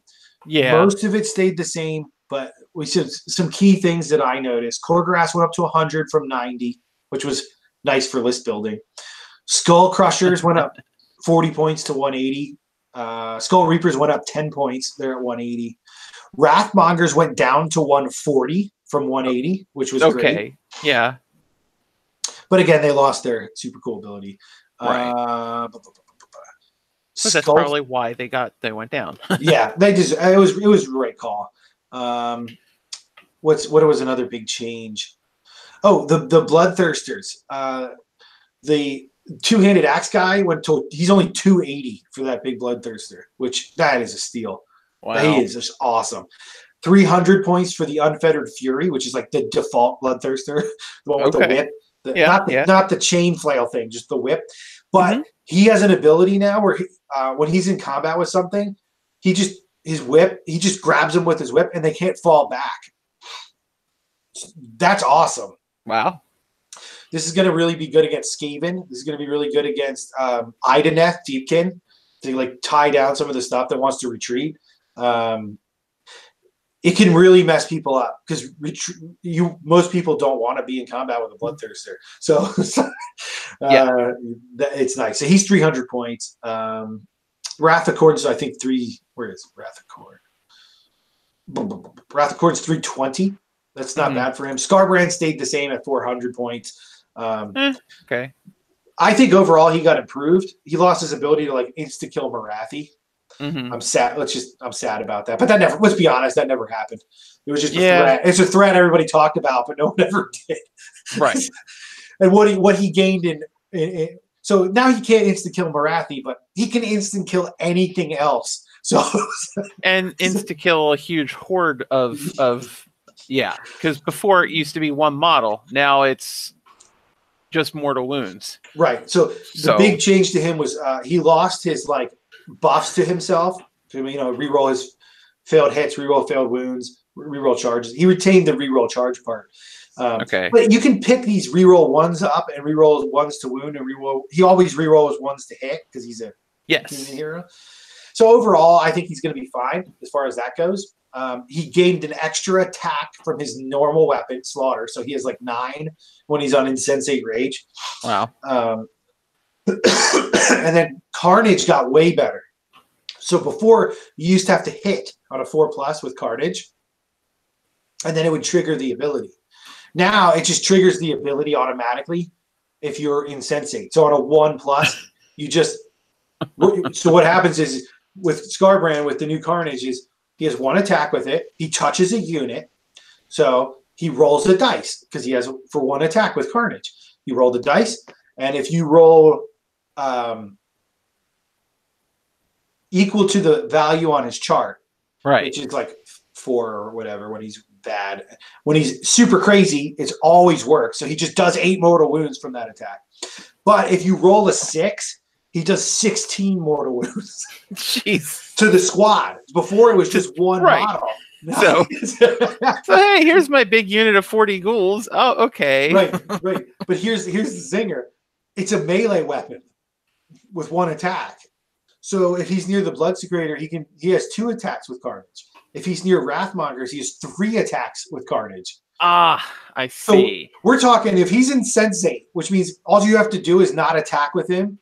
And again, they changed it so he can only do this on turn 2 now, which I think that's how it was before, but people were blah, blah, blah. Okay, yeah. So but now on turn 2, all you have to do is screen him so he's not in combat, and then he goes ballistic. He gets really mad. And then he touches a unit, and they take, at minimum, what, 24 mortal wounds? Yeah, 24. With, on 3 dice, you're going to roll them, and any of them that are 6, double that. So, it's like 48 mortal wounds. And that's just his 1 weapon. He still has his other weapon to attack with. So, he's crazy. Yeah, that's nuts. I mean, you just need 1/6 to basically kill 40 ghouls in 1 swing. I mean, well, it would be 38 or 32, but 32. Still, like the battle shock, they die. So you have a 50% chance when you have 3 attacks to kill 32 ghouls. That's what it is. So yes, nuts. And then that's just the 1 weapon. You didn't even swing with the other one yet. The other ones, yeah. So that's a whole 40-man unit of. I'm sorry, I keep using ghouls as a standard here, but that's what I'm worried about. And then remember, if you are the Reapers of Vengeance, he can just attack again. Jeez. Okay. Yeah, that's it. That's. He has 400 points. He is pretty slow, but I think he got way, way better. He threatened the vast majority more units than he did before. So yeah, I mean, I could see that fitting into like a 2-drop army where you just take the Bloodthirster battalion and then take the battalion with the Brass Stampede, because then you got your 3 3 battle line units, and you've got however many Bloodthirsters you can fit in. Well, I don't know if you're going to do that on points. You'll be pushing it, but it might be possible. We'll have to look at it. So, well, 400 for 1, and then 3 and 3. So, but it depends how many Skull Crushers you're at 1,000. I don't know. I don't know if you can fit. Yeah, you could probably. Yeah, maybe small. Yeah. They might not be 6-man squads, so they'd only do 1 mortal wound then with their charge. But still, who cares? You got. Well, you could do it like because when I've been writing lists for the Dead Watch battalion for Flesh Eater Courts, I've been thinking you take 1 big unit. And then the rest of them are just the token 3-man units that go off on their own and sit on objectives or something, So much glorious murder. You would be in trouble if it came to objectives, but by God, you would kill everything anyway. It wouldn't matter. And this is the thing. A lot of people are complaining now because, like, he doesn't ignore these wounds that he does now. He used to you could never save them. Right. There's no way to save them. And now you can save all of his damage. But I'm sitting here being like, okay, so now that Star Drake or that Terrorgeist or whatever can save. Ooh, like you're still taking 32 mortal wounds. Like, you're still dead. Like, so the only thing that he is worse against is Marathi. That's it. Yeah. Before he would have just insta-killed Marathi. And we don't see any Daughters of Cain armies anymore, so it doesn't matter. Right. Yep. And again, Marathi's ability too. She's still bad versus Khorne because remember, you can damage her if you have the things that allow you to fight in her phase. Like when you die, you fight back. Yeah, that's how you take her down fast because she's going to suffer multiple, not just on your turn, but on their turn. Right. Or the judgments will just destroy her. You can just flat out kill her practically with the axe. So like, yeah. So yeah, this is gonna be good. I think overall, I think how I would place the new Khorne. There's a lot of disappointment out there for some players, and I get it. I think some of the stuff we were relying on before just got nerfed, and we were so used to it. Yeah. And it had a certain power level to it, like the Blood Secretor, like ignoring the battle shocks is going to having to play the battle shock game is going to really hurt. I'm not going to mince words here. That is going to hurt way more than people think it will because our army is a very low bravery army. Yes. So you lose like 3 Blood Reavers out of a 10-man squad, they're all dead. Like they're just gone. Like Blood Reavers will instantly evaporate at this point. So we'll get more blood tithe from them dying. But you'll hold the objectives for less time, and that can be a problem. Yes. And I do not want to mince words here. This is a huge blow. It's going to hurt. It's going to make our army a lot squishier than it was. Yeah, it's going to take some adjustment. But, yeah, I don't know.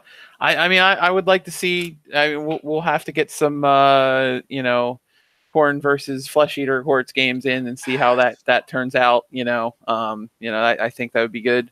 I mean, maybe you can get some against Skaven too, just to see that. But I have a feeling the Skaven won't do as well. I don't know. They got shooting though. Shooting's scary. Yeah, shooting could be scary. All right. Yeah. That was one of the things I was hoping for in this book, that there would be a battalion or some way to protect us from shooting, and we did not. Yeah. It's a very huge week. But again, now on the flip side, not the whole army does not revolve around the Blood Secretor anymore. True. Yeah. Yeah. So losing him, it does not hurt as much. It's still going to hurt, but not as much. That could have been another one of the what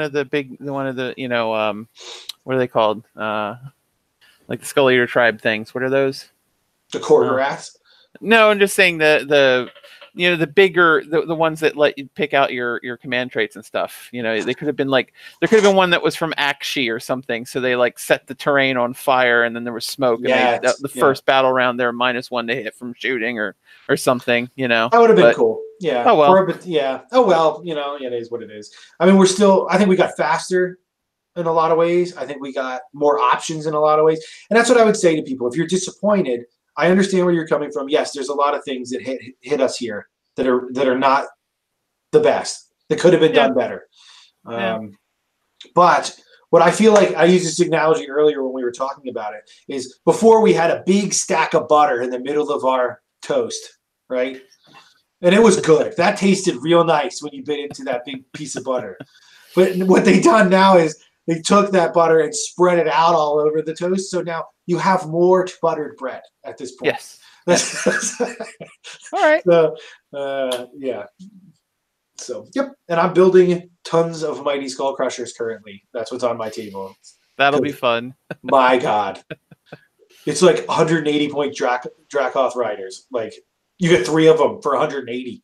Yeah. That's what like one of them costs from Stormcast. Yeah, that's crazy.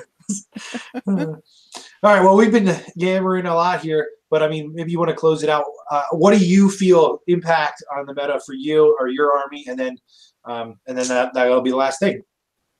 Well, yeah, I'm very worried that it might mean that my Terrorgeists are not long for this world, but I'm afraid of your Bloodthirsters. But overall, I think it'll be nice to have a bit of a more even playing field. I don't always like to stomp over people, so I like it to be a more even match. So I'm glad that Khorne's getting some buffs in some places, and some of the things that I felt weren't, like, I don't know, were not immersive. Let's say I don't know, having this small unit of 5 dudes cause one thing to kill itself that is like the linchpin of your army. That's it's like, okay, so now this game has become this large thing that it just has to stay away from those things, right? Like, because it seemed a little silly. So now that's tamped down, but there's some other things that are really powerful. So I'm glad to see there was some boosts and some buffs, and I think it's more even, like you're saying. I think you're right. But I think we should see some more Khorne out there. I think, because there's some really powerful things in here that will work well against the flesh eater courts. I think there's some things that are definitely going to help slow that down. Maybe. I don't know. Is it going to push things more towards shooting? Not sure. We'll have to see. It feels like when there's a lot of combat armies, the response from everyone else is, okay, more shooting. Yeah, and that Bloodthirster battalion with that triggering them all, that is going to be that's a tournament thing. That's crazy. I think there will be a lot of tournaments where that is a big thing. Yep. So I agree with you. Shooting, that's how you would handle that. Yeah. Maybe. Can you kill 3 Bloodthirsters before they get to you? Probably not. Probably, yeah. Well, yeah. But no one's playing that, so it's going to be. Woo. Yeah, we'll see. Yeah, I think that's the thing. But yeah, I agree with you. And I think Khorne is going to have, for instance, one of the things that we haven't been seeing a lot is the Daughters of Cain. Yes. I have a distinct feeling we're going to, because we're not seeing a lot of them, people are going to be like, you know what? I'm bringing them back out. So I have a feeling they're coming back. But I think Khorne is going to give them a run for their money. I think they'll be able to mince the witch elves. I really do. Quite possibly, yes. The level of attacks that we have, I think it got easier to add more attacks. Yeah. So the pool of dice that we're using when we attack, I feel, went up. Time to get some dice apps. Wow. Yeah. Like I'm thinking just off the top of my head, a unit of 10 Skull Reapers. That's a lot of points. It's like 360. They have 4 attacks base now. It is not difficult to get them to have +3 attacks per model. 7 attacks per model. 70 attacks in the unit of. Is that right? That's crazy. A unit of 10. There's 10 guys. Yeah, that's crazy. They just flat out re-roll failed hits versus a squad that has 5 or more models. Yeah, that's going to be nuts. 6s to hit. Unmodified 6s to hit are mortals in addition to normal damage. Yeah. All right. You're gore-tied. They're re-rolling 1s to wound, and they wound on 3s. Or you can just whip them so they re-roll all failed wounds. Like you're gonna do like, what is that off the top of my head? It's like 6 or 7 mortals and then 60 something wounds. Yeah. They're dead. All right. And that's how you kill witch elves. Is volume. I don't think any army has more volume of attack if you play it right. Well, that makes sense. You're right. It does. And then when those witch elves or Marathi or whatever attack your Skull Reapers back and kill them, you attack them anyway. Attack again. So, or you trigger some of those blood tide things. Yeah. It's great. It's looking good. It's a change, but it's looking good. I'm looking forward to playing them. Cool. All right. And I'm happy that we have a way to deal with flesh eater courts. That's in there. I don't like that it's just one thing. But at least it's there. I really hope in the future, though, even this being said, I hope GW addresses this attacking first and double attacking thing, because Khorne can now do that as well. I feel that it's too much for the game. Okay, so your army can do it, my army can do it, but then still nobody else's army can do it. So it's I don't like it. I think the way that it functions in the combat phase, where I go first, I attack again, and then I still pick another unit. It's just not fun. It's not fun on the receiving end. So it feels the back and forth. I agree with you. Yeah. So, and anywho, there you go. All right. Well, unless you have anything else to add, are we done? No, I think that's good. That's Cool. pretty well covered. Yeah, it was pretty long. So thanks for hanging in there. If you guys are listening, or if you're watching it at another time, later date, thanks for catching in and watching some LWG. We'll have to keep doing these live live casts, and we are working on battle reports. We are doing that. So if I ever have time in my life again, I will. Well, you know, get on that. So, but anyway, thanks for hanging out, Nate. I appreciate the input, and we'll catch you next time. All right.